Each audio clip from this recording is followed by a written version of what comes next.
Меѓутоа, крајниот стадиум е AI да превземе лидершип. И тоа беше како хипотетички модел, меѓутоа видовме дека во Полска има компанија која што AI е CEO.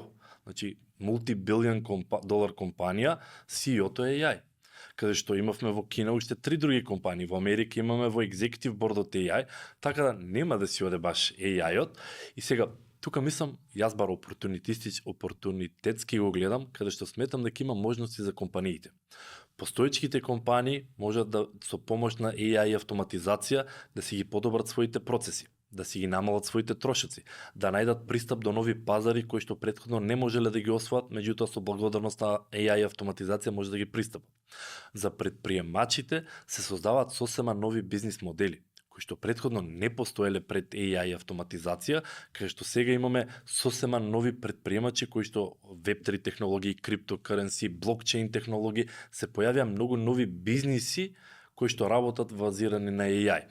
Real World Asset Tokenization има AI од да не навлевам многу технологии, меѓутоа има многу нови можности и се создаваат и нови сервисни индустрии во AI-от, каде што немам јас техничка AI automation идеја, меѓутоа сметководство за компании кои што влегуваат во AI и Web3 и те како треба. Маркетинг и продажба за компании кои што влегуваат во AI и Web3 технологии и те како треба, и така да се состават цел еден нов екосистем на компании кои што се прилагодуваат, нови бизнис модели кои што произлегуваат и сапортинг сервиси кои што пробуваат да ги обслужуваат тој екосистем.